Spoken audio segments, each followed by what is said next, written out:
caneta e papel na mão. Eu vou te passar agora, em ordem cronológica, os itens que apontam para o final dos tempos. Glória a Deus, glória a Deus. Vamos aqui em Marcos, no capítulo 13, verso 5.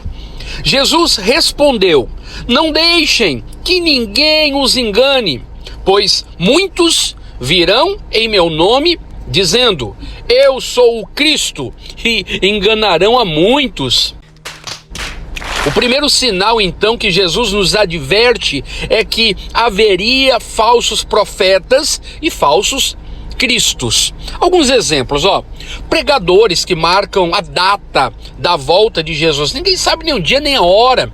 Se você fizer uma breve pesquisa no Google, você vai ver que vários pregadores já caíram nessa armadilha de datar uma data para a volta de Cristo. Que deselegante. Vamos ao segundo, guerras.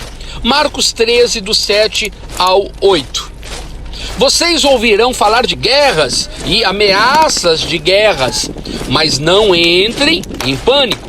Sim, é necessário que essas coisas ocorram, mas ainda não será o fim.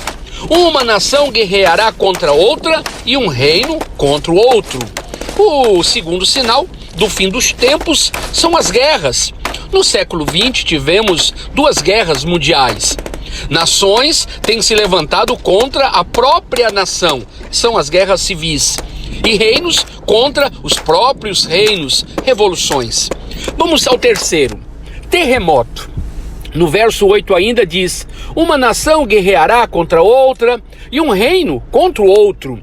Haverá terremotos em vários lugares.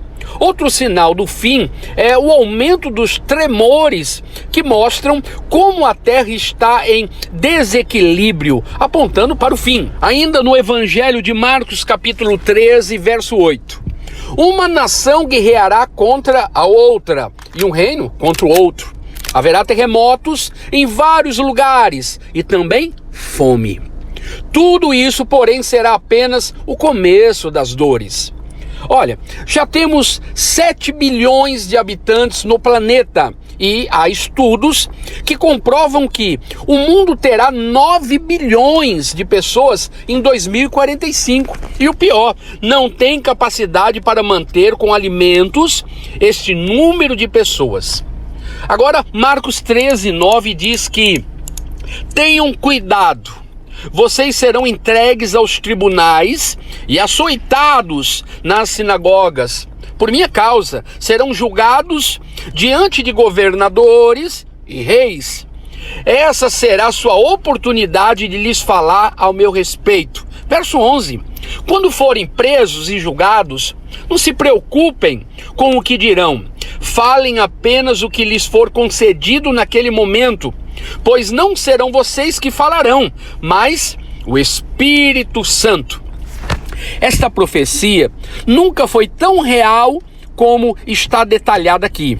A igreja já sofreu perseguições e massacres cruéis, mas haverá um tempo em que será uma perseguição institucionalizada.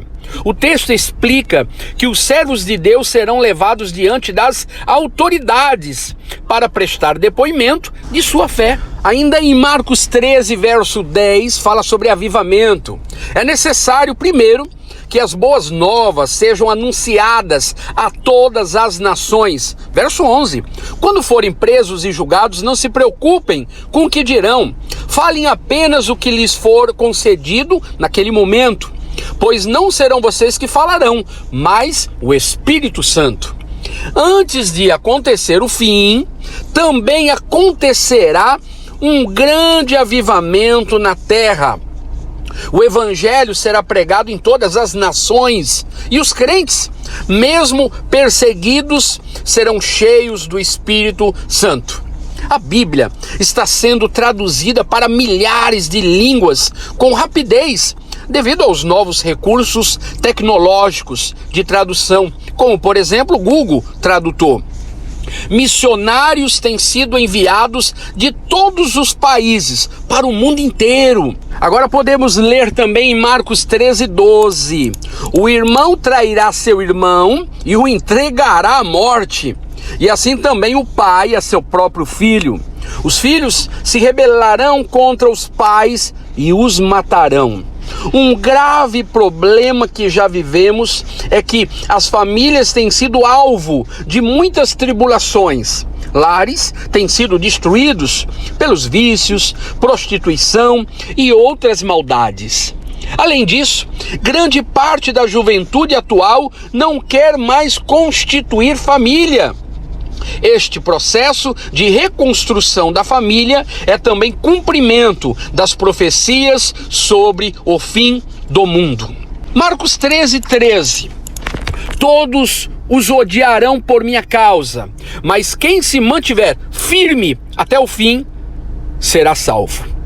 Depois de apresentar todos os problemas do princípio das dores, Jesus ensina aos crentes como serão vitoriosos. Cada vencedor receberá um galardão como prêmio de suportar tudo isso. A perseverança é o segredo para suportar todas essas coisas. Os cristãos precisam aprender que perseverar significa vencer obstáculos. Muitos evangélicos não estão sendo perseverantes, pois por qualquer probleminha saem de suas igrejas e há até pastores que incentivam trocar de igreja. Eu encerro com Mateus 25:13. Vigiai, pois, porque não sabeis o dia nem a hora.